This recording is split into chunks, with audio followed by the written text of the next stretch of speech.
Just real quick, completely off topic, I'd like to start this by saying if you hear any weird sounds while I'm filming, it's because I'm filming this review during a thunderstorm, and it's kind of creeping me out.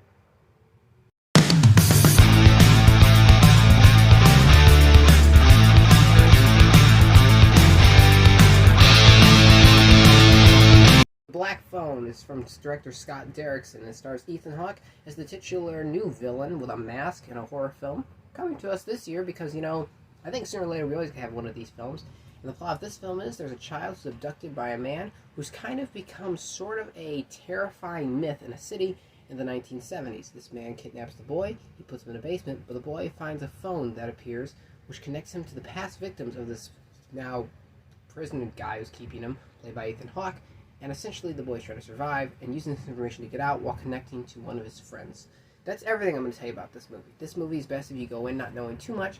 If you know me and if you watch a lot of my reviews, I don't like to give away a lot when I give you the plot details. I don't like to give away much of the movie at all at any time throughout the review unless I'm doing a spoiler review, because of the fact that I think that's the best way to watch films, is to go off what you've seen in the trailers. So, with that said, I just want to get into explaining as much of this movie as I can, but let you know this review is going to be very surface level, kind of brief, because there's just not too much you can get into with this review without spoiling certain aspects of it. First off, Ethan Hawke is really good. I don't think he's great, per se. I by no means am saying that I think that he's bad. I'm just saying he's really good. He does a really good job with what he has. He recently was on Moon Knight. You got to play a villain there, but this is a step up from what he was doing there.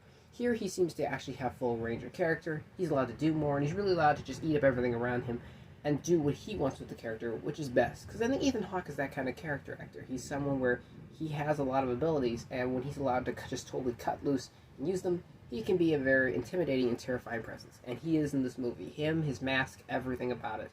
Even the way he goes about just standing or sitting makes him look different. And it's very hard, because when you act with a mask on, even if your mask looks scary, to convey different emotions and different things through that mask is very hard. And I think he does a very good job at that in this movie, because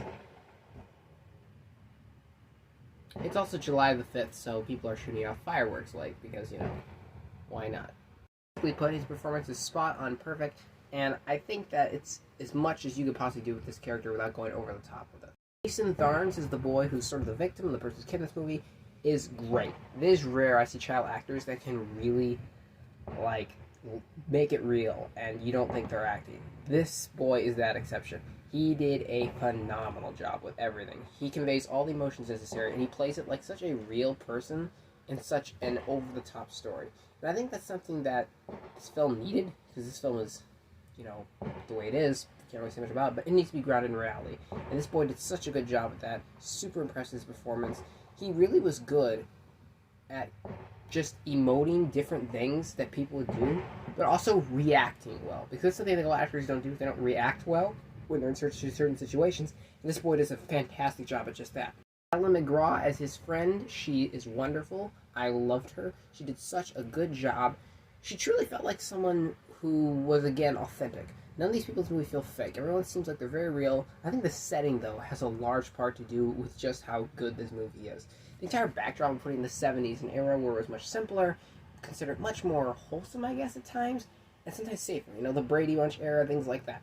However, here you can see there are parts of it that weren't so wonderful. Also, they don't have all the abilities that we have nowadays to track down someone if they go missing, which makes the movie even better, because you think, oh, if this movie was now, this could happen, but not in this movie. This movie takes the era it's in and uses that to its fullest advantage. This movie is phenomenal.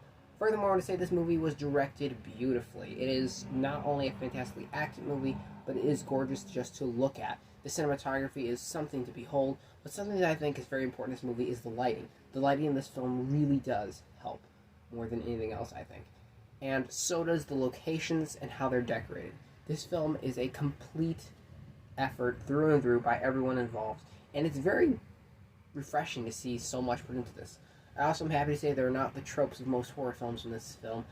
I am very picky with horror films because they all kind of have their tropes that they use now. Everyone's safe with them, and that's what they use. This essentially does not use most of them. It tries to do something new and tries to do something original, and it doesn't feel like it's the same thing that we've seen before revisited. As for my flaws with the movie, I think the pacing could have been done a little bit better in this movie. The pacing isn't always perfect. I think the script is phenomenal in this movie, but despite it being well written, well executed, and planned and thought out to a T, some of the dialogue could have ended up being a little bit better because some of it just seems a little generic at times. Not necessarily in a bad way, but just not in a way I think should have been in this movie. Also, I think another slight problem that this movie suffers from is the score is not as good as I want it to be. Again, if you guys watch my channel, you know I like music in films. I think it participates a lot in setting the mood and the way the film plays out. With that said, I don't think this was necessarily the best score intended for the film, but aside from that, there's nothing wrong with this film. This film is a definite something you should go check out if you want a good scare. I'm sorry this review is super late. I was actually planning watching it with some friends, but that didn't work out, so this review is super late in turn because of that. I'm going to give The Black Phone an 8 out of 10. So thank you guys as always for watching, and stick around because my next video is going to be a very special video, and I'll see you all next time.